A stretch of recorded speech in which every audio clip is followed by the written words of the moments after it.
आप सब लोगों को मेरा नमस्कार। जो दर्शक इस वक्त हम लोगों को देख रहे हैं, सुन रहे हैं, उन सब लोगों को मेरा नमस्कार। आज बड़े महत्वपूर्ण विषय के ऊपर मैं बात करना चाहता हूं। हम आज़ादी के 75 साल मना रहे हैं। देश बड़े हर्षोल्लास के साथ 75 साल मना रहा है, लेकिन सभी के मन में एक प्रश्न है। 75 साल हो गए। 75 साल किसी भी देश के लिए कोई बहुत ज्यादा नहीं होते, पर 75 साल किसी भी देश के लिए कम भी नहीं होते। 130 करोड़ भारतीयों के मन में प्रश्न है कि इन 75 सालों में कई देश हमसे आगे निकल गए, भारत पीछे क्यों रह गया? भारत आज दुनिया का नंबर 1 देश क्यों नहीं है? भारत अमीर देश क्यों नहीं है? भारत की बहुत बड़ी संख्या आज भी गरीब क्यों है? भारत के अंदर अभी भी हर बच्चे को अच्छी शिक्षा क्यों नहीं मिलती है? हमारे में किस चीज की कमी है? भारत के लोग दुनिया के सबसे इंटेलिजेंट लोग हैं। भगवान ने जब पृथ्वी की रचना की और इंसान बनाया, सबसे इंटेलिजेंट लोग भारत में भगवान ने पैदा किए। हमारे लोग जब दुनिया भर में जाते हैं, अमेरिका ले लो, लंदन ले लो, फ्रांस ले लो, दुनिया की कोई मल्टीनेशनल कंपनी उठा के देख लो, ऊपर आपको एक इंडियन बैठा मिलेगा नंबर 1 या नंबर 2 पोजीशन पे। हमारे देश के लोग इतने इंटेलिजेंट हैं, इतने हार्ड वर्किंग हैं, फिर हमारा देश पीछे क्यों रह गया? भगवान ने जब पृथ्वी बनाई, भारत को सब कुछ दिया। भगवान ने सबसे खूबसूरत जगह भगवान ने भारत को बनाया। भारत में नदियां हैं, पहाड़ हैं, मिनरल्स हैं, जड़ी बूटियां हैं, सारी फसलें हैं, समुद्र है, कोई कमी नहीं छोड़ी भगवान ने। फिर भारत पीछे क्यों रह गया? आज ये प्रश्न सब लोगों के मन में है कि भारत पीछे। जो देश हमारे बाद आजाद हुए, सिंगापुर हमारे 15 साल बाद आजाद हुआ, आज हमसे आगे निकल गया।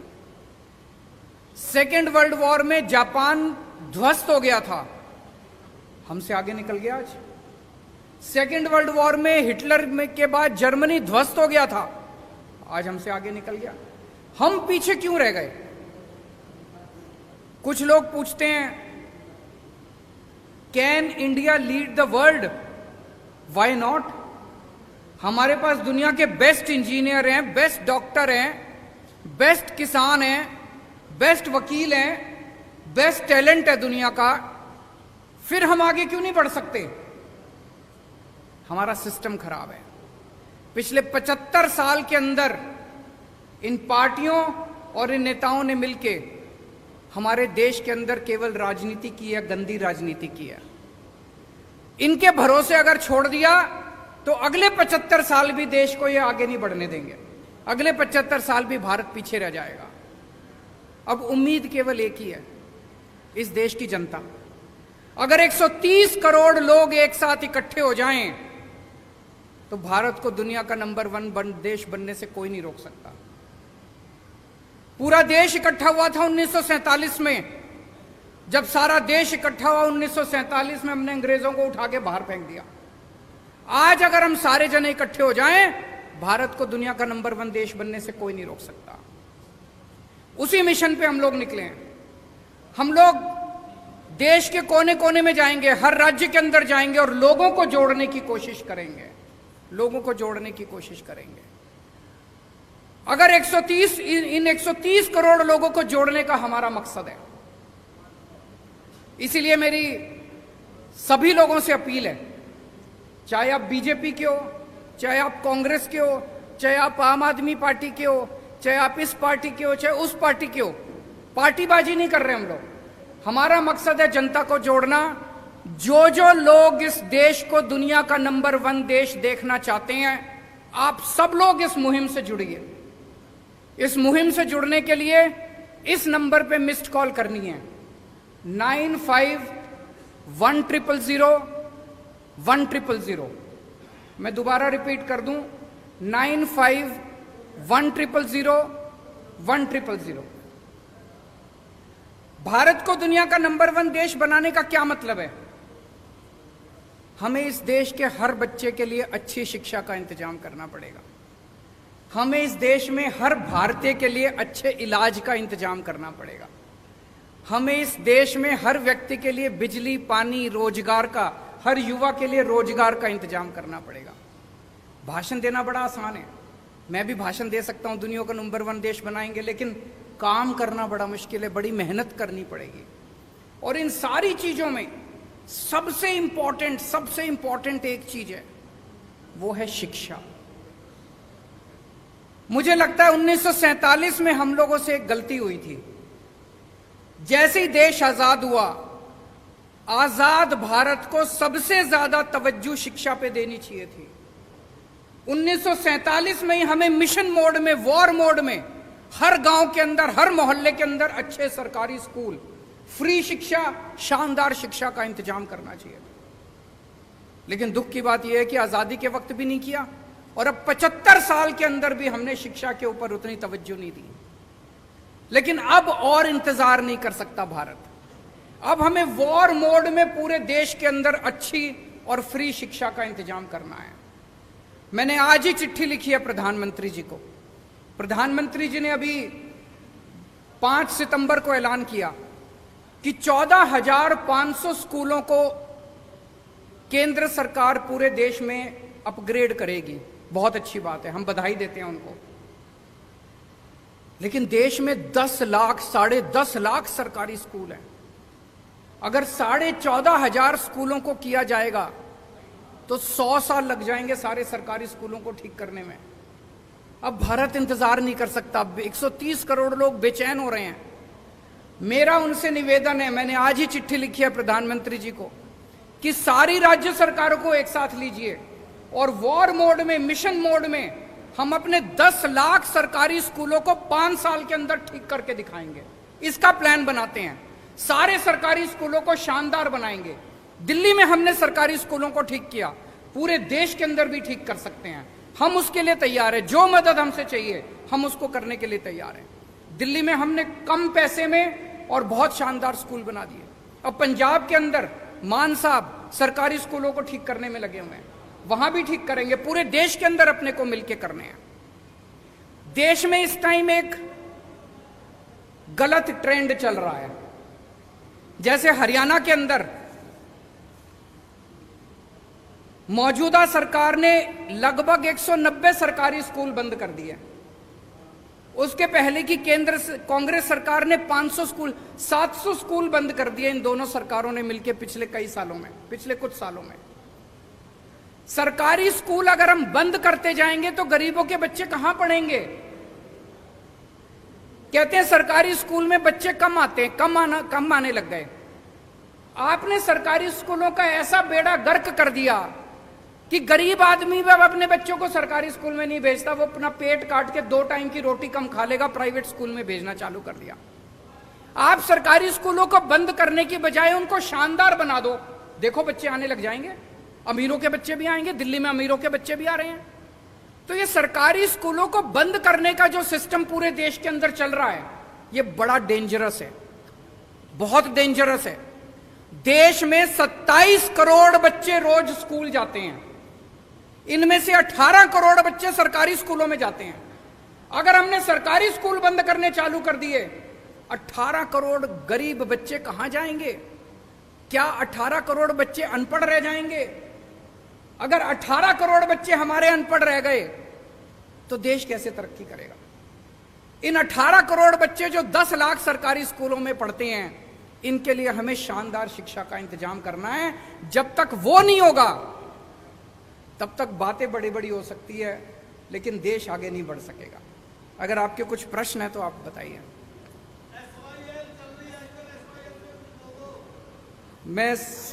मैं जानता था जी आप SYL पे जरूर पूछोगे। मैं पहले 2 मिनट मान साहब को कहूंगा कि वो अपनी बातें रखें, उसके बाद मैं जवाब दूंगा।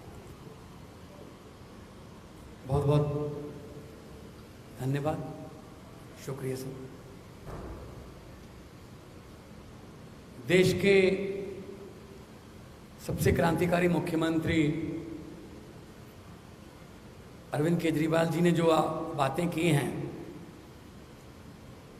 मुझे नहीं लगता इससे पहले किसी पार्टी ने 70 साल के 75 साल के आज़ादी के समय के दौरान ये बातें उठाई होंगी, क्योंकि उनके मुद्दे धर्म से, नफरत से, इधर उधर की बातों से भरे होते हैं।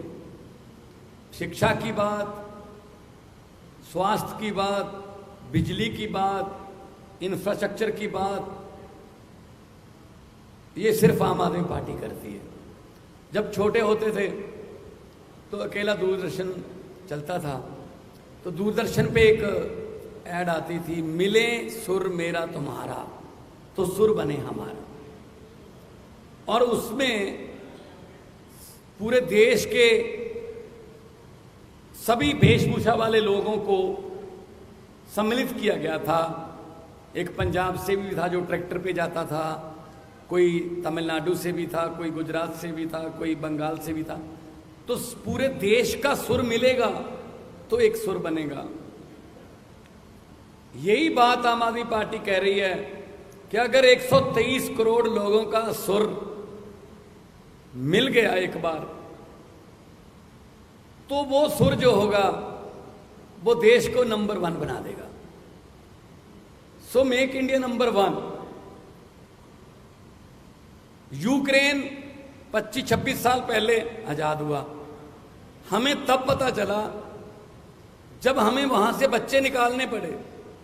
अपने मेडिकल के स्टूडेंट्स को उनकी जान बचाने के लिए उनको वहां से लाना पड़ा कि हमारे इतनी तादाद में बच्चे बाहर जा रहे हैं। वो कोई नालायक बच्चे नहीं थे, वो कोई ऐसे बच्चे नहीं थे जिनको यहाँ एडमिशन नहीं मिल सकती। वो 99.9, 99.8, 99.7 वाले बच्चे थे। क्यों जाना पड़ा? यहाँ कोटा सिस्टम है जी, ये चेयरमैन का कोटा है, ये फलां का कोटा है, यहाँ सिफारिश चलती है, यहाँ पैसे चलते हैं। तो पेरेंट्स सोचते हैं जो काम 30 लाख में यूक्रेन में होता है वो यहाँ 3 करोड़ में होता है। तो 25 साल पहले आजाद हुआ देश हमसे ज्यादा मेडिकल इंफ्रास्ट्रक्चर में हमसे ऊपर चला गया। हम क्या करते रह गए? हम तो नारे लगाते रह गए, हम एक दूसरे को कोसते रह गए, एक दूसरे की निंदा करते रह गए। तो देश तभी बढ़ेगा जब सब ऊपर होंगे, देश तभी आगे बढ़ेगा जब सबका सुर मिलेगा। ये पोलराइजेशन, ये नफरत की राजनीति देश को आगे नहीं लेके जा सकती। पंजाब अनाज में देश को आत्मनिर्भर करने वाला स्टेट है। पंजाब के नौजवान आज भी चाइना पाकिस्तान बॉर्डर पर सीना ताने खड़े हैं। पंजाब माना गया है न्यू आइडियाज के लिए, नए इनकलाब्स के लिए। दिल्ली में इन्होंने जो शिक्षा की क्रांति लाई अरविंद केजरीवाल जी ने, स्वास्थ्य में क्रांति लाई, मोहल्ला क्लिनिक, हमने 100 मोहल्ला क्लिनिक, अभी 6 महीने हुए नहीं है हमारी सरकार को बने हुए पंजाब में, 100 मोहल्ला क्लिनिक खुल गए। जून जुलाई से बिजली के बिल जो है 0 आने लगे। सेना में जो जवान फर्ज निभाते हुए अपनी जान कुर्बान करता है, 1 करोड़ रुपया उसको मिलता है। विधायकों को 1 बार की पेंशन ही मिलेगी। 1 बार विधायक बने तो बार-बार 5 बार विधायक बने तो बार-बार पेंशन नहीं मिलेगी, 1 बार मिलेगी। अभी हम आने वाले दिनों में ई गवर्नेंस ला रहे हैं। गिरदावरी रजिस्ट्री फर्द आपके लैपटॉप में, आरसी गाड़ियों की आपके लैपटॉप में, इंडस्ट्री के लिए सिंगल विंडो पहले भी सिंगल होती थी, इससे पहले वाली सरकारों में भी सिंगल विंडो होती थी, लेकिन हर अफसर की अपनी अपनी विंडो होती थी। इससे पहले जो भी इंडस्ट्री वाले आते थे वो पंजाब से एमओयू करने नहीं आते थे, वो एक परिवार से एमओयू करने आते थे। अब जब वो इंडस्ट्री वाले आते हैं तो पंजाब के साथ हस्ताक्षर करने आते हैं। पंजाब में बड़ी बड़ी कंपनियां आ रही हैं, नौजवान युवाओं को रोजगार मिलेगा। वही नौजवान जो आइलेट्स करके या कोई और तरीके से विदेश जा रहा है, ब्रेन ड्रेन हो रहा है, वो देश में रहेंगे। आपको एक हैरानीजनक बात बता देता हूं जो मुझे पिछले दिनों इन्वेस्ट पंजाब के एक सम्मेलन के दौरान पता चली। जोमैटो, आजकल उसके बिना हम खाना नहीं खाते, अगर वो देके जाएंगे तो ही खाएंगे। जोमैटो का जो चलाने वाला, जिसने जोमैटो शुरू किया, आइडिया किया, वो फरीदकोट से है। ओला का जो मालिक है वो सानेवाल से है। फ्लिपकार्ट पंजाबी का है। हमारे पास आइडियाज बहुत हैं, लेकिन उन आइडियाज को इंप्लीमेंट करने के लिए प्लेटफॉर्म चाहिए, तो वो प्लेटफॉर्म आम आदमी पार्टी दे रही है। आम आदमी पार्टी ऐसे प्लेटफॉर्म भी दे रही है कि छोटे छोटे घरों के नौजवान लड़के लड़कियों को एमएलए की और एमपी की टिकटें भी मिल रही हैं। तो आम आदमी पार्टी आज देश को नंबर 1 बनाने के लिए जो भी बनता अवसर होगा, कोई ऐसी कमी नहीं छोड़ेगी आम आदमी पार्टी कि देश को नंबर 1 बनाने में कोई दिक्कत रह जाए। क्योंकि जैसा कि अरविंद केजरीवाल जी ने कहा है कि देश तभी आगे बढ़ सकता है जब सब आगे बढ़ेंगे। ऐसे बातें करने से या कोई भाषण देने से या जुमले सुनाने से देश आगे नहीं बढ़ेगा। देश इसलिए आगे बढ़ेगा कि जब आप सब लोग साथ दोगे और भारत में कोई कमी नहीं छोड़ी। जैसा कि अरविंद जी ने कहा, भगवान ने सब कुछ दिया है, बस सच्ची नीयत वाले लोग जो देश को चलाएं उनकी थोड़ी कमी है। अगर सच्ची नीयत वाली सरकार आ जाए तो सब कुछ हो सकता है। आम आदमी पार्टी के 6 महीने नहीं हुए पंजाब में बने हुए, अभी 6 महीने नहीं हुए। सच्ची नीयत है कि हमने 8736 अध्यापकों को पक्के कर दिया, जो पिछले कई सालों से अकाली दल और कांग्रेस की सरकारों से लाठियां खा रहे थे, पगड़ियां उतर रही थी, वाटर कैनन चल रहे थे। सच्ची नीयत है तो सब कुछ हो सकता है।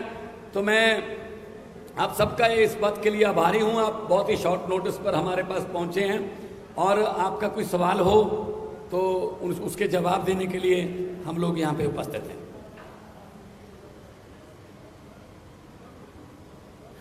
अभी हमारे मीडिया के एक साथी ने एसवाईएल के बारे में पूछा कि एसवाईएल पे हमारा क्या स्टैंड है। मैं आपसे पूछना चाहता हूं कि एसवाईएल पे पंजाब कांग्रेस का क्या स्टैंड है और हरियाणा कांग्रेस का क्या स्टैंड है। एसवाईएल पे पंजाब बीजेपी का क्या स्टैंड है और हरियाणा बीजेपी का क्या स्टैंड है। पंजाब में जाते हैं ये लोग तो कहते हैं एसवाईएल बनने नहीं देंगे, हरियाणा में आते हैं ये लोग तो कहते हैं एसवाईएल लेके रहेंगे। इसी गंदी राजनीति ने पिछले 70 साल में भारत को, इंडिया को नंबर 1 नहीं बनने दिया। केवल और केवल गंदी राजनीति करते हैं। एसवाईएल बड़ा इंपॉर्टेंट मुद्दा है, पानी बड़ा इंपॉर्टेंट मुद्दा है। दोनों राज्यों में पानी की कमी है, हमें यह बात माननी पड़ेगी। पंजाब में पानी का स्तर बहुत नीचे जा रहा है, पानी की कमी है, लोग प्यासे हैं। हरियाणा में पानी का स्तर बहुत नीचे जा रहा है, हरियाणा के अंदर पानी की कमी है, हरियाणा में लोग प्यासे हैं। पंजाब को भी पानी चाहिए, हरियाणा को भी पानी चाहिए। केंद्र सरकार की जिम्मेदारी है कि वो इंटरवीन करके हरियाणा के लिए भी पानी का इंतजाम करे और पंजाब के लिए भी पानी का इंतजाम करे। केंद्र सरकार का काम क्या है? केंद्र सरकार का काम ये नहीं है कि दोनों राज्यों को एक दूसरे से लड़ाए। अगर हम एक दूसरे से लड़ते रह गए तो भारत आगे कैसे बढ़ेगा? जैसा मैंने कहा कि हम मिशन पे निकले हैं, 130 करोड़ लोगों को जोड़ना है, हमें आपस में लड़ना नहीं है और ये संभव है। हरियाणा को भी पानी मिल सकता है, पंजाब को भी पानी मिल सकता है। केंद्र सरकार को जिम्मेदारी लेनी पड़ेगी। मैं प्रधानमंत्री जी से अपील करता हूं कि पंजाब के लिए भी पर्याप्त पानी का इंतजाम करें, हरियाणा के लिए भी पर्याप्त पानी का इंतजाम करें और अगर उनके पास समाधान नहीं है मेरे को बुला लें, मैं उनको समाधान बता दूंगा, लेकिन बैठ के इसका समाधान करना पड़ेगा। ये स्टैंड लेने से, पंजाब में जाओ तो एक स्टैंड ले लो, हरियाणा में जाओ दूसरा स्टैंड ले लो, ये स्टैंड की राजनीति ने पूरा गड़बड़ कर दिया। और कोई प्रश्न? समाधान बताएंगे जी, प्रधानमंत्री को समाधान निकालना चाहिए। अगर उनके पास समाधान नहीं है, मुझे चाय पे बुला ले, मैं समाधान दूंगा उनको। प्रेस कॉन्फ्रेंस के अंदर समाधान नहीं निकलते इन जटिल समस्याओं के। मान साहब, आपको मीटिंग के लिए बुलाया गया है एसवाईएल में। पहला सवाल तो ये कि आप उस मीटिंग में जाओगे। दूसरा सवाल मेरा ये है कि पंजाब के कर्मचारियों को इस महीने की अभी तक तनख्वाह नहीं मिली। करीब एक हफ्ता ऊपर जा चुका है जब उनको तनख्वाह उनकी मिल जाती है। आपका पहला सवाल है, अगर हरियाणा के मुख्यमंत्री और पंजाब के मुख्यमंत्री की कोई मीटिंग केंद्र सरकार की, जो कहते हैं कि केंद्र सरकार ने कहा है कि दोनों मीटिंग कर लें, हम मिलने को तैयार हैं, मुझे मिलने में कोई हर्ज नहीं है। लेकिन जैसा कि अरविंद जी ने कहा, केंद्र सरकार का ये फर्ज बनता है कि वो इस समस्या का समाधान करे, ना कि दोनों को मीटिंग में बिठाकर उसके बाद बाहर आकर अपने अपने वक्तव्य देने के लिए उनको छोड़ दें। तो मैं Punjab as a head of the state in Punjab, मैं जाने के लिए तैयार हूं। मुख्यमंत्री साहब हरियाणा के आए, बातचीत करेंगे, लेकिन कम से कम केंद्र सरकार जो है वो बाकी कामों के लिए राज्यों पर बहुत कुछ थोपती है। आप ये नहीं कर सकते, जीएसटी ये नहीं कर सकते, आप ये नहीं कर सकते, ये नहीं कर सकते। तो केंद्र सरकार जो है वो पंजाब का पानी पूरा कर दे पंजाब के पास, और हरियाणा का पानी भी पूरा कर दे। हरियाणा में भी जैसा कहा कि दोनों भाई हैं छोटे, हरियाणा छोटा भाई है, पंजाब बड़ा भाई है। तो हमें लड़ाने की बजाय वो समाधान निकालें। दूसरा, आज शाम तक वो जो हमारे एम्प्लॉइज की कुछ तनख्वाह रहती है वो मिल जाएगी, क्योंकि हमने पॉजिटिव राजनीति की है। हमने मुलाजम पक्के किए, हमने भर्ती की, और हमने शुगर केन वाले जो गन्ना मुलाजम थे, पिछले कई सालों से धरने दे रहे थे, उनके पैसे भी आज ही जा रहे हैं। 94.98 करोड़ आज ही जा रहे हैं। आज शाम को तनख्वाह भी मिलेगी। हमने खजाने में जितने भी पैसे आते हैं हमने लोगों के लिए खोल रखे हैं। हम कर्जा भी नहीं लेते, लेकिन लोगों को हम कोई कमी भी नहीं छोड़ेंगे। और इस बार 23% जीएसटी की कलेक्शन बढ़ी है, और जितना टैक्स आएगा हम इंफ्रास्ट्रक्चर के रूप में, हम स्कूलों के रूप में, सस्ती बिजली के रूप में, हम सड़कों के रूप में, अच्छे स्कूलों के रूप में, मोहल्ला क्लिनिक के रूप में लोगों पर ही खर्च करेंगे।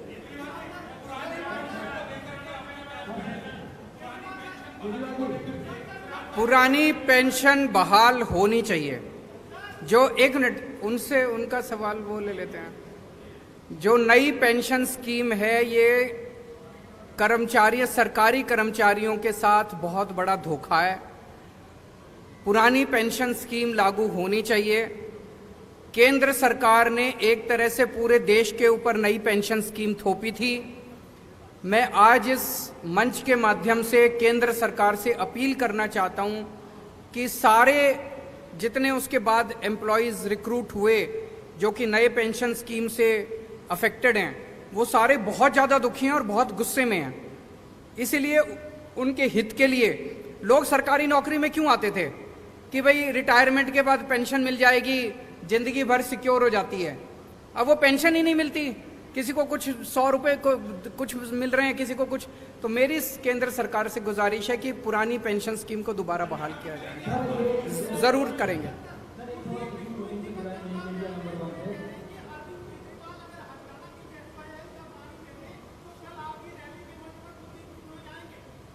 कुलदीप बिश्नोई की जरूरत ही नहीं हमको।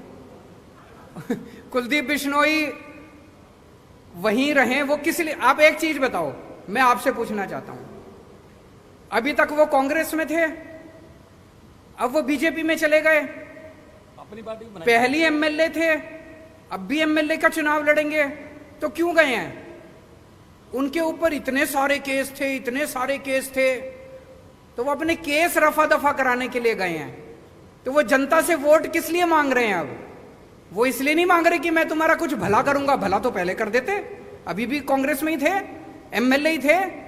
वो जनता से कह रहे हैं मेरे को वोट दो ताकि मैं अपने सारे केस रफा दफा करा लूं। तो कुलदीप बिश्नोई जहां हैं वहीं रहे, उनकी हमें जरूरत नहीं है।